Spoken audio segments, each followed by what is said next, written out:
Hello learners, today we are going to do a poem written by W.H. Auden. It's titled In Memory of W.B. Yeats. William Butler Yeats was a famous Irish poet and dramatist. He died in 1939. Before we attempt a detailed analysis of the poem, let's first try to examine elegy as a poetic form. We have a long history of elegiac poetry.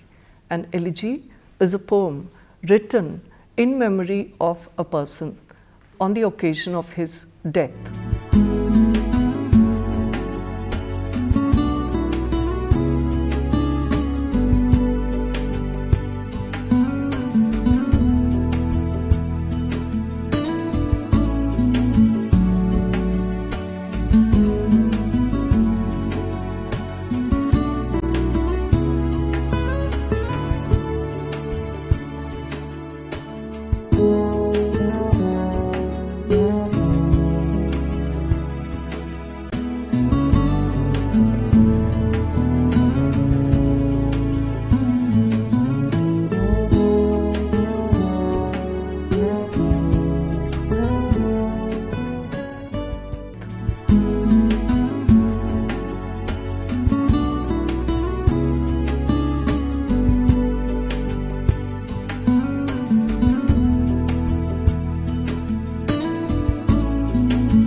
We have several different forms of elegy.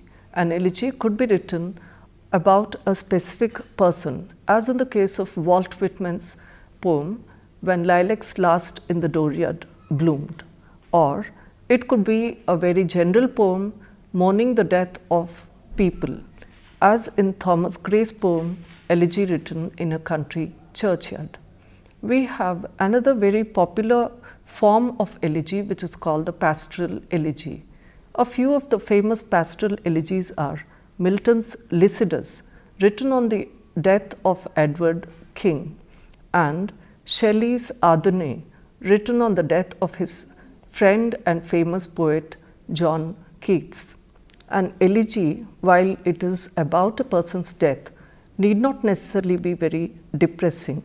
It could be about what is left behind after a person dies. And that is what we find even in Auden's poem. Traditionally, an elegy has three stages.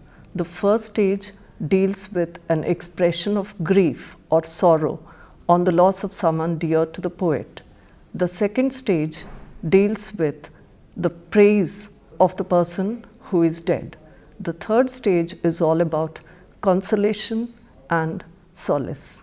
Auden draws upon this traditional form and pattern. However, he does not stick to it very strictly.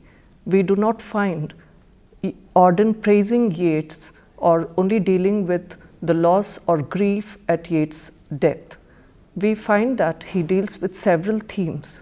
He talks about poetry in general and the value of poetry. He talks about the role of the poet. He also deals with the themes of temporality, war, and delusion. Auden urges us not to be the unknown citizen who is passive, but he wants the reader to be somebody who has a concern for what is happening in the world around him, to respond sensitively to death or war or whatever may be that happens. And he also urges the reader to face situations bravely and rejoice in the face of fear. The poem is interesting because it has a universality and relevance.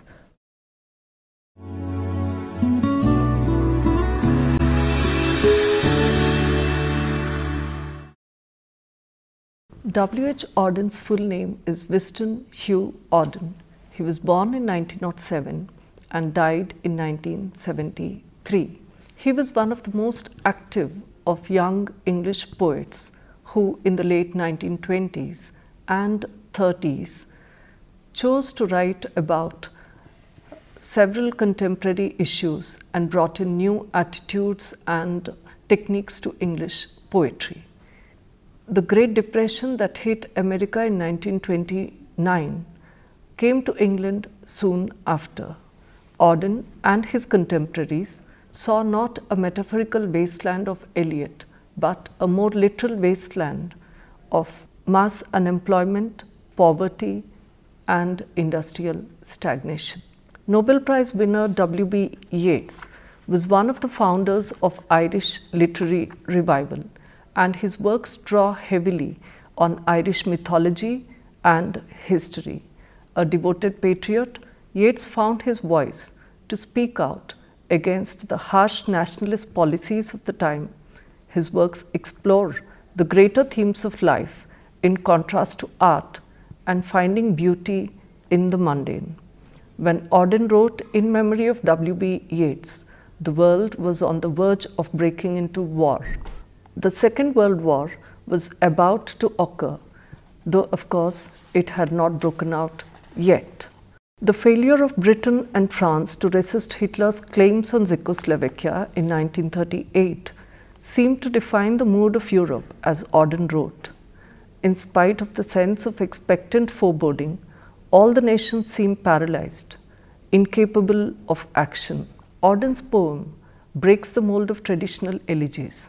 He chooses not to lament Yeats' death. He also does not simply praise Yeats. He, in fact, chooses even to criticize Yeats. He chose to traverse the vast expanse of Yeats' work and life. We find a sense of urgency in this poem, perhaps because the Second World War is imminent. There is almost something prophetic about Auden's observation of life and people. People, too locked in their own routine lives, did not seem to care about the pain and suffering of their fellow beings. This is something Auden wants us, the readers, to think about. Auden denies the political consequence of poetry, and he suggests that poetry can effectively portray the world and connect the people who share a common suffering and common emotions. Auden's poem points out that Yeats' work did not gain prominence because of his political ambitions or because he wanted to change Ireland through his poetry, but because of the reader's response to his poetry and because of the poetic excellence in his works. The first line of the poem, "He disappeared in the dead of winter," brings a very strong and clear image of Yeats walking out into the darkness of winter, all alone. Auden chooses to use successive images to build up this concept of desolation. Not only nature, but the cold mechanical works of man fail to record the event of death in any amount of accuracy. The reader is thrust step by step into the cold shock of the described day. Auden expresses doubts about the adequacy of human tools in recording death. If recording the death of a body is difficult, we can imagine how much more difficult it would be to in any way measure the impact of the life of the mind and the soul. Auden deliberately chooses to refer to Yeats as the poet, making him an anonymous figure rather than a specific man. Even the mourners are abstracted into mourning tongues rather than specific persons. Auden emphasizes Yeats' humanness by taking a glimpse into the world of hospitals and nurses, things that we do not normally think about when we are mourning the loss or the death of a national figure. The provinces of his body revolted, the squares of his mind were empty, silence invaded the suburbs. Auden turns to geographic and architectural language to describe human conditions. Yeats' body is described as a city at war with itself, a war that it eventually loses. In death, even Yeats' poems change. They can no longer be mouthed by the poet himself. Rather, the words of his poems get modified in the guts of the living. The human world goes on as usual. We wonder whether Yeats' death would outlive the evening news. The concluding lines of the first stanza are repeated as the final lines of the first section. This repetition underscores the fact that we do not have adequate tools to measure the impact of that strange, mysterious, complicated thing called death.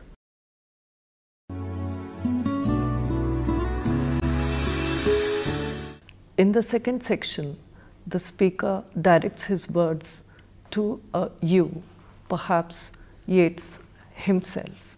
Instead of speaking about what is good and honorable about the dead poet Yeats, the speaker talks about how Yeats' gift emerged perhaps not in spite of, but because of the complexities of his personality.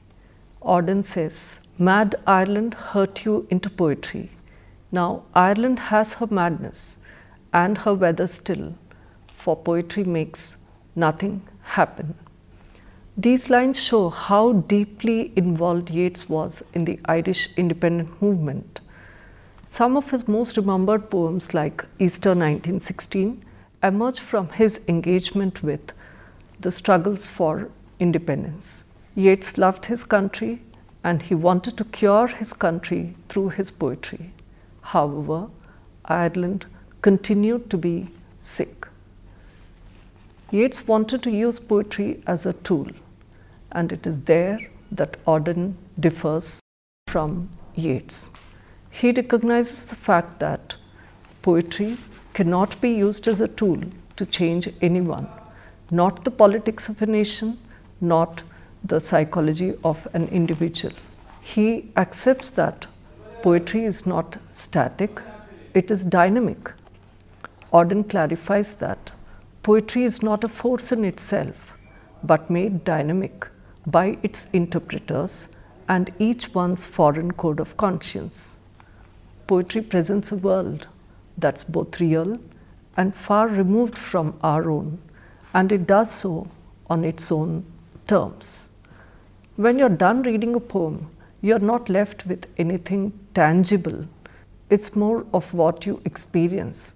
Poetry is an understanding of the sensibility of the poet and how it is reflected in the poet's words. It's a way of happening. Auden seems to insist on the mobility and vitality of poetry.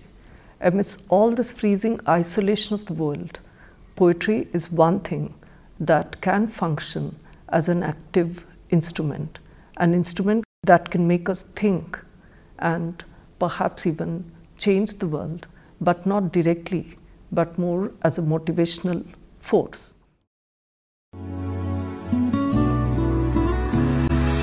In the third section of the poem, Auden for the first time refers to Yeats by name. Conventionally, an elegy explains right at the outset who it is that the poet is mourning.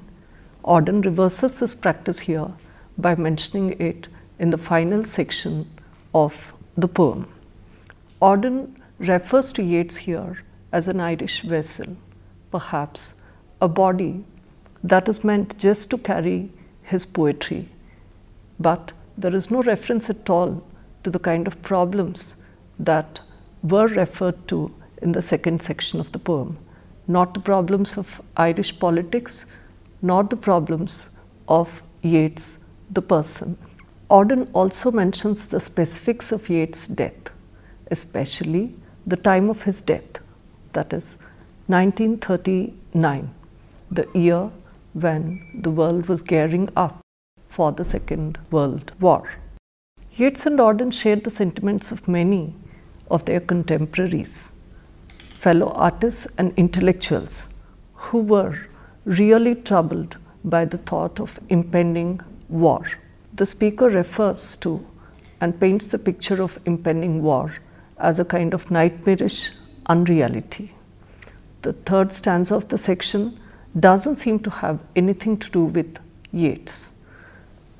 Auden perhaps wants the reader to remember Yeats the poet only through his poetry and not Yeats the man.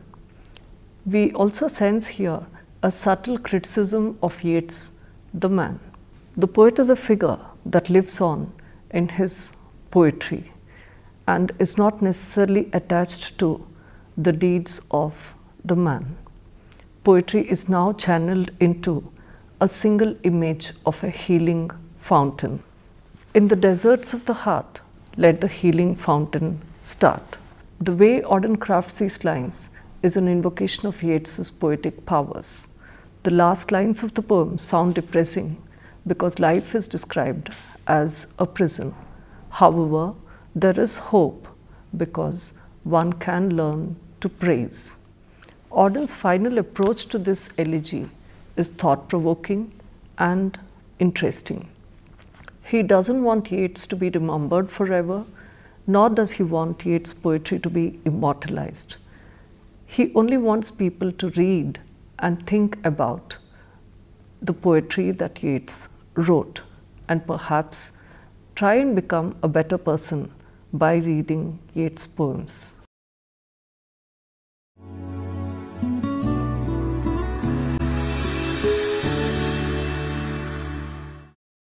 Let us now discuss some of the stylistic features and poetic devices employed in the poem. The poet uses several images of water, moving, flowing, churning things up. Water is a quintessential symbolic image of mobility and change. Water is described as a peasant river and a fashionable quay. We find here that water flows through the concrete jungles of the city amidst all the congestion and the confusion. Water images are also used to depict the negative.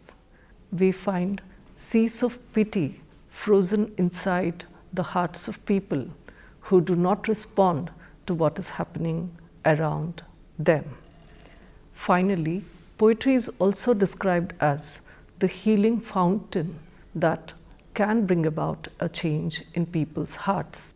This poem being an elegy, we have several images of impending doom, disaster, death, and negativity. Nightmares and barking dogs and hitting the rock bottom are some of these images. Rhyme, form, and meter, these are the blueprints of any poem. We find that Auden uses here the traditional elegy form, rhyming couplets, as well as the free form. He perhaps wanted to pay a tribute to Yeats' poetic power. Because Yeats was a master of form, he played around with the Irish traditional limericks, and right up to the epic form, Yeats tried everything. In this poem, we also find one interesting feature, that is, the speaker is very close to the poet. In all poems, the speaker may not necessarily be identified with the poet. However, here the poet is more or less the speaker. The setting reflects the tone of the poem. The first section gives the actual setting of Yeats' death, that is a hospital and all the dismal things associated with the mundane aspects of death. However, the setting shifts to include Ireland and the entire landscape of Yeats' life. The setting expands also to include the world in 1939, when it was on the brink of the Second World War. The three settings of the poem cover the mundane details of life, even as it philosophizes on the state of the world and the value of poetry or art.